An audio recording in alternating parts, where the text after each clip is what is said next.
Sahabat Al-Syifa TV, ibu-ibu, bapak-bapak, adik-adik remaja yang mungkin sedang sebagian gabut, sebagian nggak mood, sebagian lagi bingung bagaimana mencari solusi atas maraknya device, maraknya gawai, maraknya digitalisasi seluruh kehidupan anak-anak kita. Sekarang yang di SD saja, kalau liburan seperti sekarang, ini kan masuk liburan nih, nanti masuk lagi tanggal 18 Juli ya bunda, atau adik-adik yang sekolah yang ikut menonton Al-Syifa TV mungkin juga tahu, kita itu libur kurang lebih 2-3 minggu, sebagian 2 minggu, sebagian 3 minggu. Itu hari-hari karena nggak sekolah, bangun tidur, gadget, sholat, tidur lagi, gadget lagi, terus kayak gitu. Itu 24 jam. Bahkan mungkin yang dicari pertama oleh anak kita itu, kalau kita perhatikan, ya bukan Al-Quran, bukan mau minum, bukan mau wudhu, tapi gadget. Jadi seolah-olah hidup tanpa gadget itu lebih bermakna daripada hidup tanpa makan kayaknya. Nah, inilah yang menjadi core atau kajian inti atau bagian terpenting yang menjadi topik kita di hari ini. Bagaimana kita meletakkan segala sesuatunya itu pada proporsinya. Bagaimana kita memfungsikan gadget sesuai dengan, kalau bahasa manajemennya, yaitu tupoksinya, tugas pokok dan fungsinya gadget itu apa, nah, kayak gitu. Nah, apalagi kan kalau kata Imam Ghazali itu, kalau pulang sekolah sebenarnya ya bunda, itu nggak boleh maksa anak belajar, itu nggak boleh. Udah pulang sekolah di rumah suruh langsung belajar lagi, itu nggak boleh sebenarnya. Itu dalam dunia tarbiyah atau dunia pendidikan ya, anak yang baru pulang sekolah kemudian langsung diminta oleh orang tuanya untuk belajar lagi, meneruskan yang tadi dipelajari, kemudian diulang. Kalau nggak ada jeda, nggak ada jarak, itu nggak boleh. Nah, itu di tarbiyatul aulad biasanya dibahas. Nah, makanya sebenarnya main gadget, bermain, kemudian game, kemudian kalau sekarang kan banyak banget tuh, kalau Roblox saja itu sampai babak 1 lanjutkan babak 2, sesi 1 lanjutkan sesi 2, terus unlimited, semakin dipersulit, semakin dipersulit, semakin dipersulit, semakin menantang, semakin menantang, semakin menantang. Kalau menang ketagihan, kalau kalah penasaran. Jadi kapan berhentinya gitu. Dan aplikasi itu banyak sekali dipakai oleh anak-anak kita sesuai dengan tingkat kemauan anak-anak kita, mulai dari yang menurut mereka paling membosankan dan menurut mereka yang paling menyenangkan kayak gitu. Itu faktanya seperti itu ya. Dan harus kita akui sih, memang untuk anak-anak kita ini ya bunda, dan adik-adik remaja juga mungkin mengakui ya, bahwa kita ini termasuk apa ya, zaman sekarang itu ciri khasnya ada 2. Yang pertama, generasi menunduk ya kan. Yang kedua, kita ini generasi cepat bosan. Itulah kenapa disebut dengan strawberry. Ayah bunda tahu ya, strawberry itu apa ciri khasnya? Ciri khas strawberry itu pertama, cepat matang, ya kan? Kan kayak mangga, kayak apalagi kalau kayak semangka itu ya, kayak nangka juga.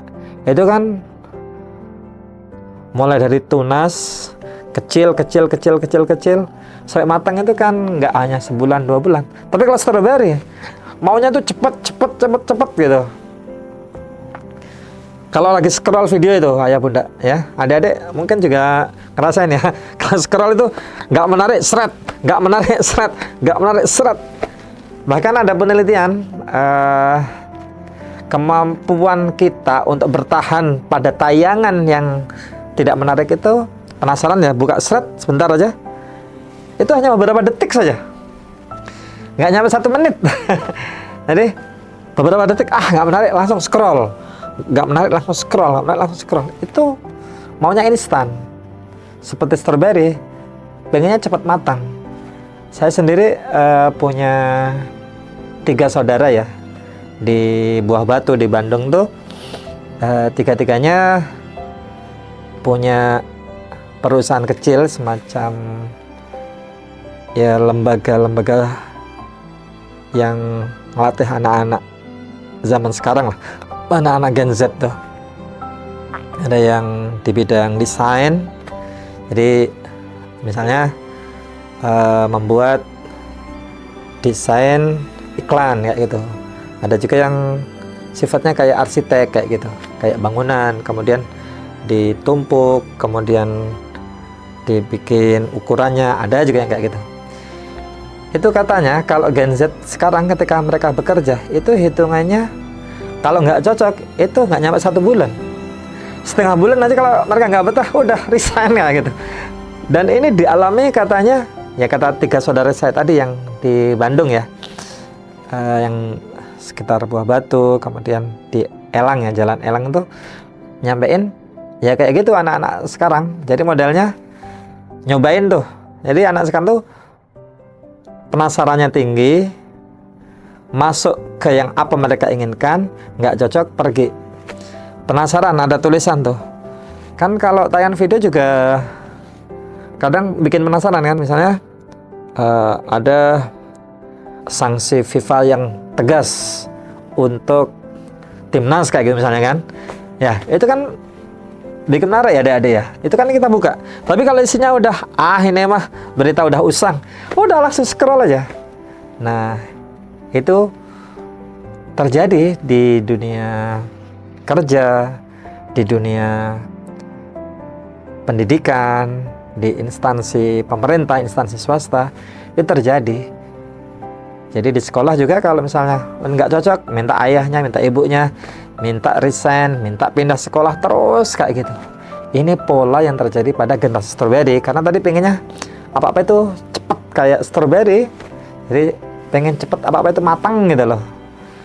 Matangnya itu kan kalau strawberry ya cepet aja kan. Itu yang pertama. Yang kedua, memang kalau Gen Z tuh selain instan, mereka itu nggak betah di satu fokus yang sama. Jadi pengennya cepet berubah gitu, pengen cepet selesai dan pengen cepet berubah. Makanya tadi yang saya katakan, ciri pertama itu generasi strawberry, pertama mereka itu merunduk.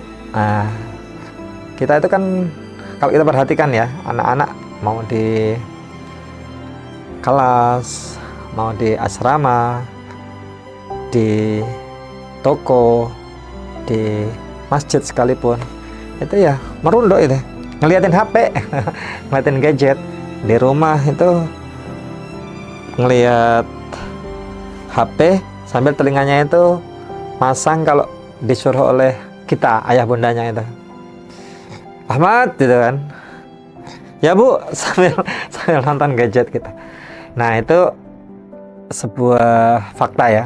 Kemudian selain merunduk juga mereka memang generasi-generasi yang gampang menyerah, putus asa, kreatif tapi rapuh gitu loh ayah bunda yang dimuliakan Allah SWT. Nah, menghadapi kondisi yang seperti ini, kenyataan yang tidak bisa kita pungkiri, kita bilang pokoknya sekarang gadget haram, ya nggak mungkin juga. Kita bilang nggak boleh ada yang masang wifi biar anak-anak mati akses ke internet, ya nggak mungkin juga kan. Atau kita demo nih, nggak boleh ada HP, laptop, nggak boleh ada internet, nggak boleh ada tablet, ya nggak menyelesaikan masalah. Padahal Umar bin Khattab itu mengatakan, didiklah anak-anak kamu sesuai dengan zamannya. Kalau zaman Umar bin Khattab, ya modelnya kan perang untuk yang melawan Islam. Jadi didakwahi sudah bayar jizyah nggak mau, udah perang kan.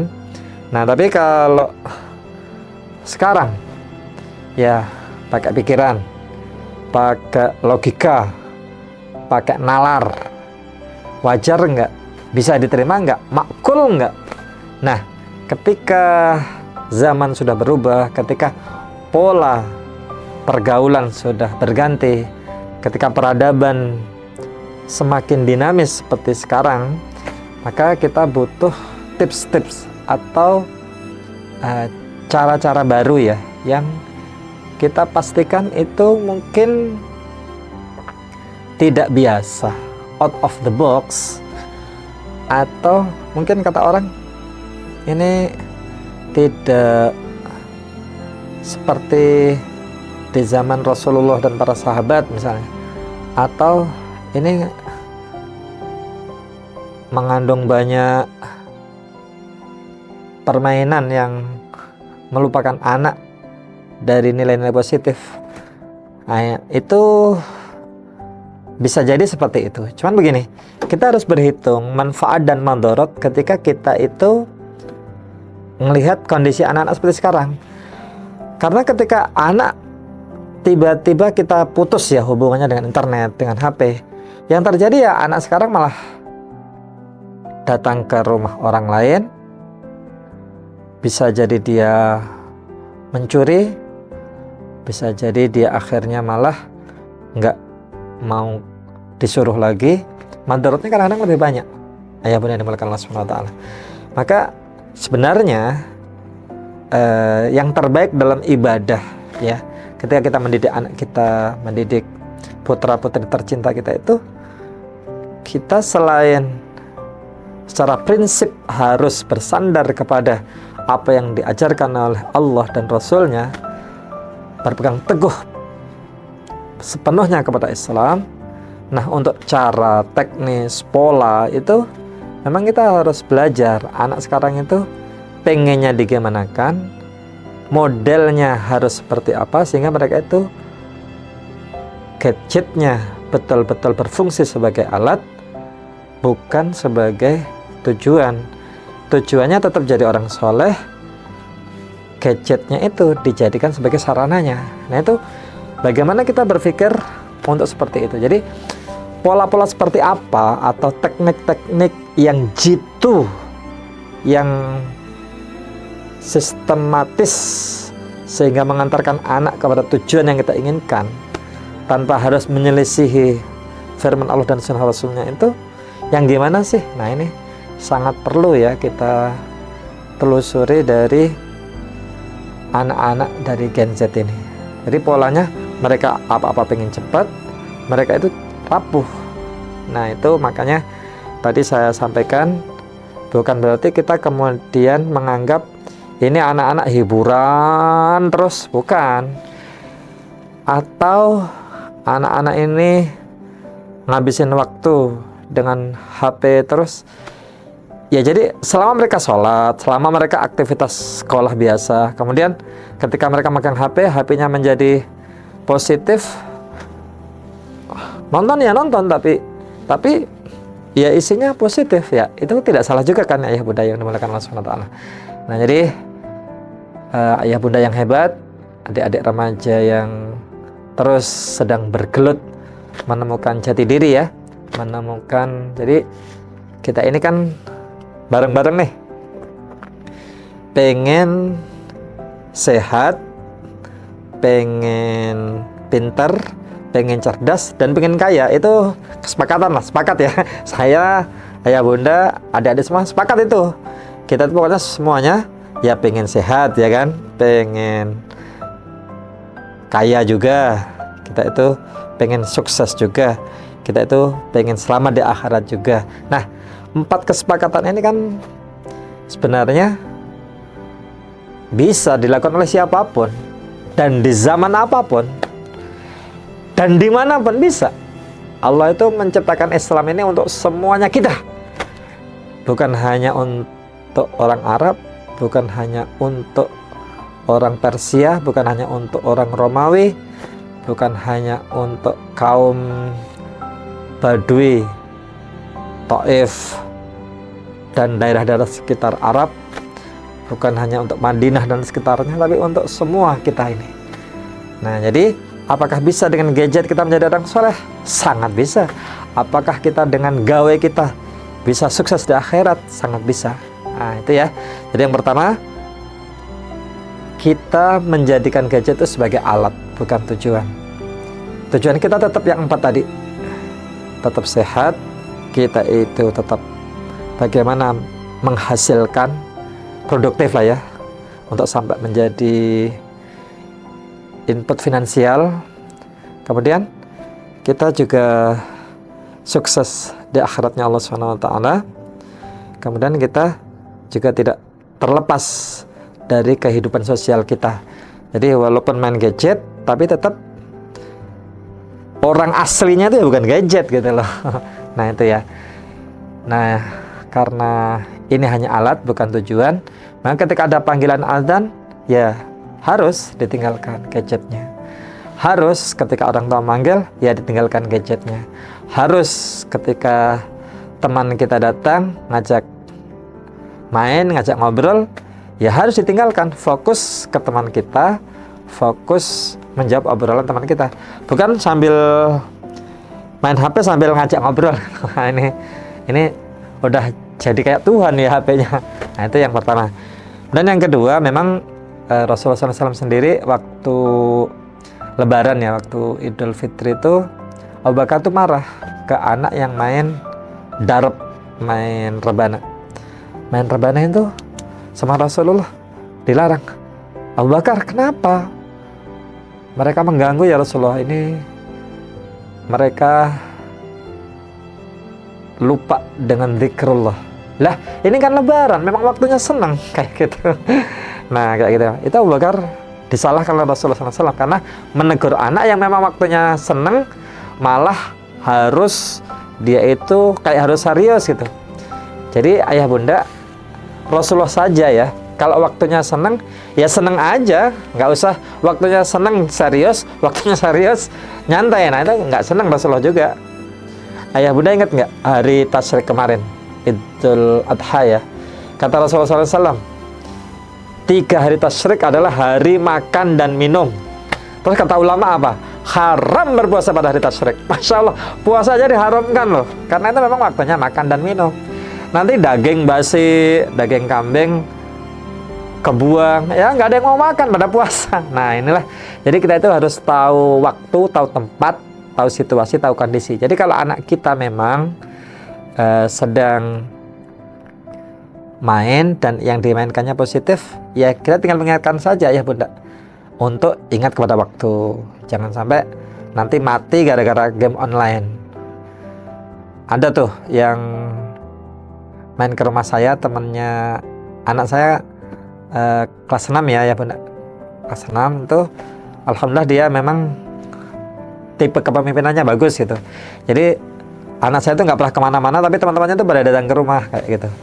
Nah itu ada yang karena main game online terus, saya ingetin tuh, ini kalau game online-nya nggak pakai waktu nanti mati tuh, kayak yang di berita-berita itu.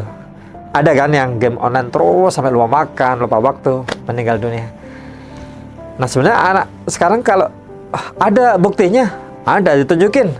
Apalagi sekarang kan mudah sekali tuh menunjukkan videonya, berita ini hoax atau asli kan bisa. Ini asli, ini bener terjadi. Anak sekarang mah, oh kalau bener logis, mereka juga terima ya bunda.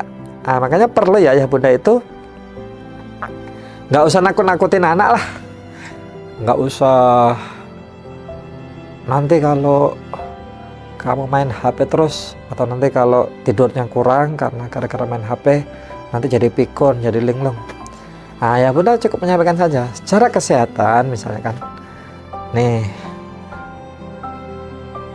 cahaya elektromagnetik yang memantul dari HP yang masuk ke kornea mata, yang masuk ke lensa mata, yang mempengaruhi cara kerja mata, itu kalau tidak dibatasi maka mempengaruhi di koordinasi otak kita. Karena koordinasi otak kita ini kan ada mata, ada telinga, di situ mengakibatkan turbulensi, kegoncangan, tulang keseimbangan ya yang dalam kepala kita ini bisa rusak, makanya ada yang meninggal dunia. Nah kalau ini logis ya buat anak-anak muda, yaitu sangat mungkin itu tanpa disuruh pun mereka akan berhenti karena tahu akibat buruknya. Itu bahasa lebih kerennya itu mirroring. Jadi maksudnya anak muda itu gayanya seperti apa, nah kita ngingetin anak kita dengan gaya mereka kayak gitu loh ya bunda. Nah, seperti itu ya. Anak muda itu bawaannya A, nah kita bawaannya juga A. Anak muda yang kita kasih tahu karakternya C, kita juga ikut-ikutan punya karakter C gitu. Kalau dalam bahasa Inggris kan role, after that personality, and then character. Nah, jadi kalau kita sudah bisa menyalami karakter anak, itu berhasil lah ya bunda. Tapi kalau cuma sampai kepada role saja, role itu peran.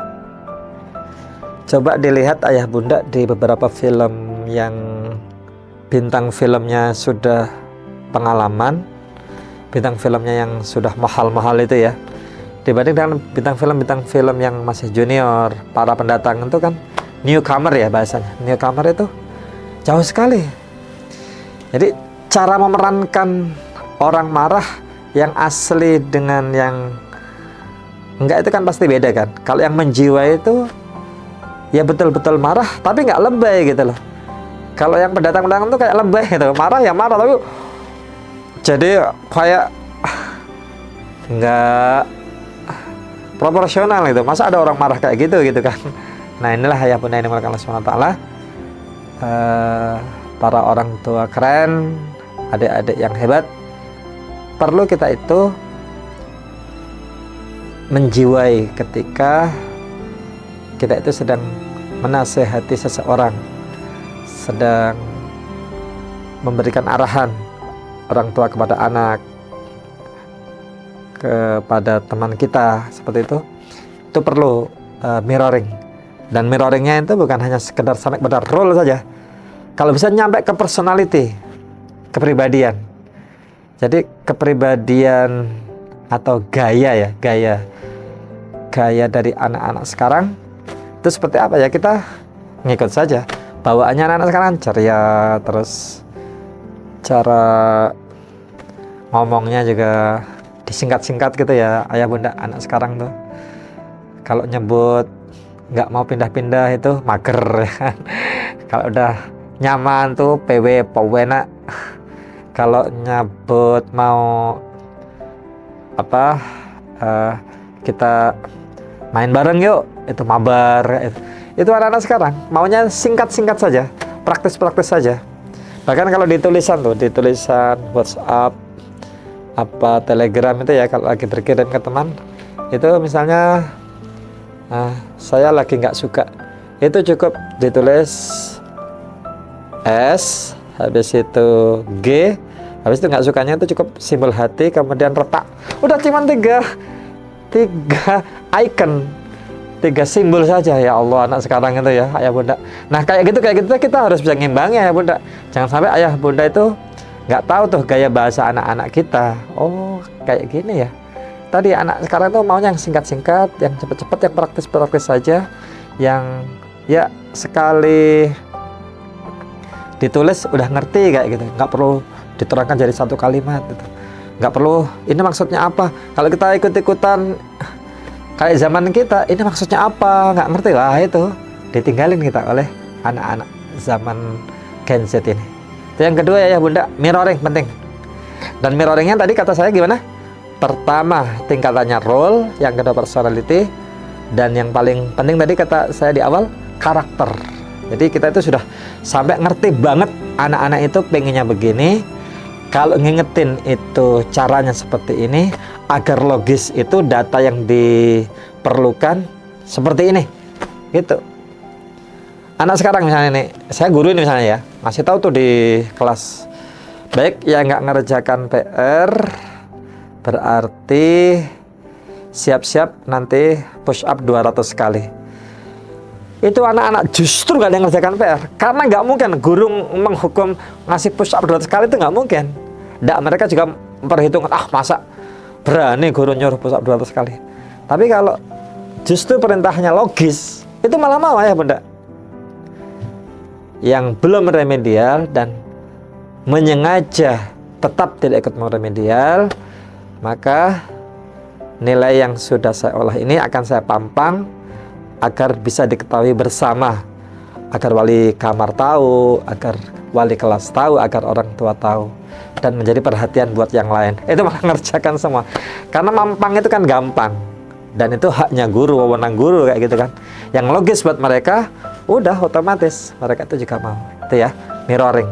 Jadi bagaimana kita mirroring secara role, kemudian personality, kemudian karakter. Terakhir nih, yang ketiga, tidak kalah pentingnya secara spiritual ya. Nah, kita itu mendoakan dan memberi keteladanan. Itu penting juga. Karena anak sekarang itu kan modelnya protes. Kalau kita sendiri pun melanggar apa yang jadi komitmen kita dengan mereka, protes anak sekarang mah. Jadi Allah itu ayah bunda ya, Allah ya, di surah Luqman, sebelum menceritakan bagaimana cara mendidik kepada anak, Allah ceritakan tentang Luqman sendiri itu seperti apa. Coba, itu gimana coba menyimpulkannya ayah bunda? Konklusinya seperti apa? Atau adik-adik coba, gimana itu? Konklusinya gimana? Kok sebelum menceritakan pendidikannya kayak apa, menceritakan dulu Luqman sendiri itu seperti apa? Nah, berarti ya yang ngasih tahu itu harus soleh dulu juga gitu. Nah, gitu kan? Atau Nabi Yusuf coba. Ya bunda, coba dibuka surat Yusuf. Sebelum Nabi Yusuf sendiri mendakwahi yang di penjara ya kan, Allah ceritakan sendiri kesolehan Nabi Yusuf itu seperti apa. Nabi Yusuf ini kan masuk penjara nih, di sana berdakwah kan, ketemu dua orang terpidana. Nah, jadi kan tersangka, terdakwa, terpidana kan ya. Yang di penjara itu kan yang satu pemeras anggur, yang satu pembuat roti, yang satu bagian memberi hidangan makanan kepada raja, yang satu memberi hidangan minuman kepada sang raja. Nah, mereka kan dakwah nih di penjara. Nabi Yusuf AS berdakwah kepada mereka. Mereka minta ditakwil mimpi mereka. Yang satu mimpi di kepalanya itu roti dipanggul gitu ya, diangkat di atas kepala. Nah, pas waktu ngangkat roti di atas kepala itu, ada burung yang mematuk roti-roti itu. Dan yang satu mimpi memeras anggur. Kata Nabi Yusuf, yang mimpi memeras anggur bakal kembali lagi ke kerajaan, kembali melayani sang raja, ya kan? Yang satu akan dihukum mati, dan ketika mati nanti burung itu akan mematuk mayatnya. Coba ayah bunda perhatikan, sebelum ke situ apa yang Allah ceritakan? Kesolehan Nabi Yusuf dulu, apa itu? Tidak tergoda dengan godaan Zulekha, istri Kitfir, ya kan? Masya Allah. Jadi Allah itu nggak serta-merta ya ngasih pendidikan sebelum menceritakan orang yang mau jadi subjek utama dalam pendidikan. Cerita tentang pendidikan Luqman mulai dari ya bunayya aqimis shalah itu ya bunda, atau la tusyrik billah inna syirka la dzulmun adzim. Sebelum masuk ke sana Allah ceritakan dulu Luqman itu orangnya bertauhid, orangnya saleh. Nabi Yusuf tidak serta-merta mengatakan bahwa aku ini melanjutkan dakwah ayahku. Nah, Nabi Yusuf tidak serta-merta menyampaikan saya itu meneruskan dakwah risalahnya buyut saya Ibrahim, kemudian Ishak, kemudian ayah saya Yakub, tidak serta-merta. Tapi diceritakan dulu tuh, kesolehan Yusuf itu kayak gini.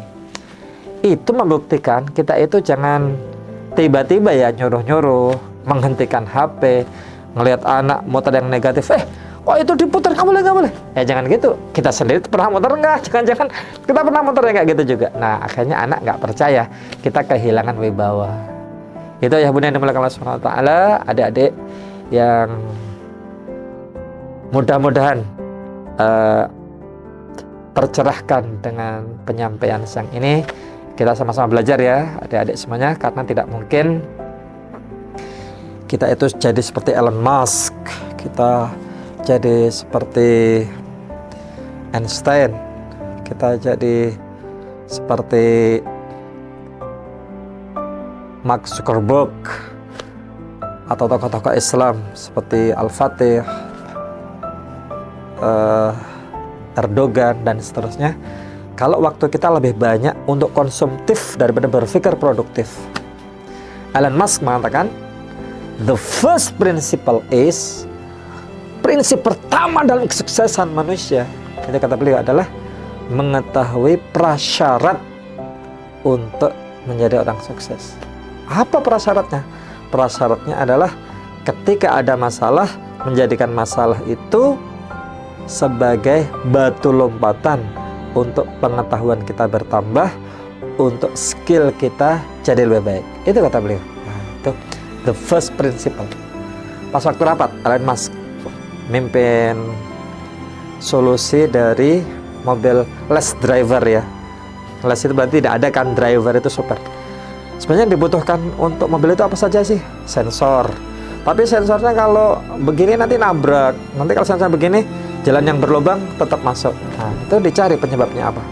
Nah, masalah-masalah itu dijadikan oleh Elon Musk untuk terus memperbaiki kualitas dari mobil tanpa sopir, tanpa pengemudi.